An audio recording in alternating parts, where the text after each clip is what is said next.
चांदवड तालुक्यात खळबळ. डोणगाव येथे विहिरीत पडून बिबट्या व कुत्र्याचा मृत्यू. बातमी चांदवड येथून. चांदवड तालुक्यातील डोणगाव येथे शेतातील उघड्या विहिरीत पडून नर बिबट्या व एका कुत्र्याचा मृत्यू झाल्याची धक्कादायक घटना उघडकीस आली आहे. या घटनेमुळे परिसरात भीतीचे वातावरण निर्माण झाले असून नागरिकांमध्ये चिंतेची भावना व्यक्त होत आहे. मिळालेल्या माहितीनुसार मौजे डोणगाव येथील शेतकरी गोरख शंकर जेजुरे यांच्या गट क्रमांक 290 मधील विहिरीत ही घटना घडली.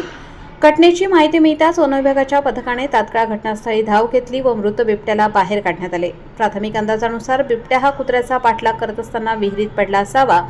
दोन्ही प्राणी विहिरीत मृत अवस्थेत आढळून आले. वन विभागाने बिबट्याचे शव चांदवड वनवसाहतीत नेऊन पशुवैद्यकीय अधिकाऱ्यांकडून शवविच्छेदन केले. त्यामध्ये बिबट्याचे वय अंदाजे 3 ते 4 वर्ष असल्याचे निष्पन्न झाले आहे. पुढील कार्यवाही शासकीय नियमानुसार सुरू असल्याची माहिती अधिकाऱ्यांनी दिली. पंचनामा दरम्यान उपस्थित घटनास्थळी पंचनामा करताना वनपाल सुनील खंदारे, प्रवीण चव्हाण, पूनम साळवे, करणसिंग परदेशी, नामदेव पवार, अशोक शिंदे, शफिक सय्यद, डोणगावचे सरपंच व उपसरपंच तसेच मोठ्या संख्येने ग्रामस्थ उपस्थित होते.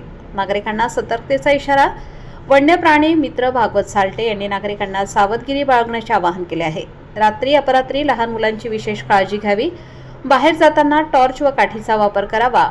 निर्जन ठिकाणी एकट्याने जाणे टाळावे. तसेच त्यांनी वनविभागाला रात्रीच्या वेळी पाणवठ्यांची संख्या वाढवण्याची मागणी केली असून त्यामुळे वन्य प्राणी गावाकडे येण्याचे प्रमाण कमी होण्यास मदत होईल असे मत व्यक्त केले. वृत्तसंकलन समाधान केदारे, कार्यकारी संपादक, देवळा.